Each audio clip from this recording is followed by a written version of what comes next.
ہم سارے لوگ اپنی زندگی میں اپنے اپنے نفس پر ظلم کرتے رہتے ہیں جب بھی ہم اپنی خواہش کی وجہ سے اپنا نفس بیچ رہے ہوتے ہیں، جب ہم کوئی ایسا فیصلہ کر رہے ہوتے ہیں جو حق کے ساتھ تو ریزونیٹ نہیں کرتا، لیکن ہماری زندگی کسی مادی خواہش کے ساتھ یا ہمارے نفس کی کسی خواہش کے ساتھ، ہماری کسی نفسانی حص کے ساتھ وابستہ ہوتی ہے، تو ہم اپنی ذات پر ظلم کر رہے ہوتے ہیں، یہاں تک کہ پھر وہ ظلم عظیم جو ہے وہ شرک ہے، جس کو اللہ تعالیٰ نے کہا کہ وہ سب سے بڑا ظلم ہے۔ اس سے نیچے کے لیول پر بھی ہم جو گناہ کرتے ہیں، اللہ کا تو کچھ نہیں بگاڑ رہے ہوتے ہیں۔ اللہ کی ذات تو بہت بلند ہے، وہ تو بے نیاز ہے، اس کو کوئی فرق نہیں پڑتا پوری کی پوری دنیا مشرک ہو جائے، اس کو کوئی فرق نہیں پڑتا،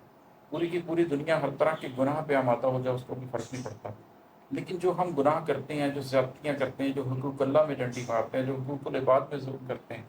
جو اپنی زندگی میں حق کا رستہ جانتے ہوئے ناحق کے رستے پر چلتے ہیں، اس کا نتیجہ کیا نکلتا ہے کہ ہمارے اپنے قلوب سیاہ ہوتے رہتے ہیں، ہمارے اپنے قلوب پہ نفس کی وہ تحریر رقم ہوتی رہتی ہے۔ تو اپنے اپنے نفس پہ جو جو ظلم کیے ہم لوگوں نے، اپنے اپنے قلب پہ ان سب کی تفصیل عبارت دی، ہمارے قلوب کے اوپر مکمل تفصیل سے عبارت ہے کہ ہم نے کہاں کہاں اپنے قلب کو دھوکہ دیا، کہاں کہاں اپنی روح کو دھوکہ دیا، کہاں کہاں نفس مطمئنہ کو کچلا، کہاں کہاں نفس لوامہ کو ڈانٹا، اور دوبارہ نفس ہمارا کی طرف مڑ گئے، دوبارہ نفس کی خواہشوں کی طرف مڑ گئے، دوبارہ اپنی ذات پر ظلم کرتے چلے گئے۔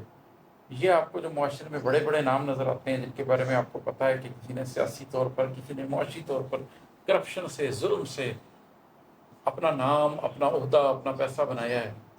انہوں نے آپ سے اور میرے سے اتنی زیادتی نہیں کی ہوتی جتنی زیادتی اپنی ذات کے ساتھ کی ہوتی ہے۔ جب قبر میں جائیں گے تو ہمیں احساس ہوگا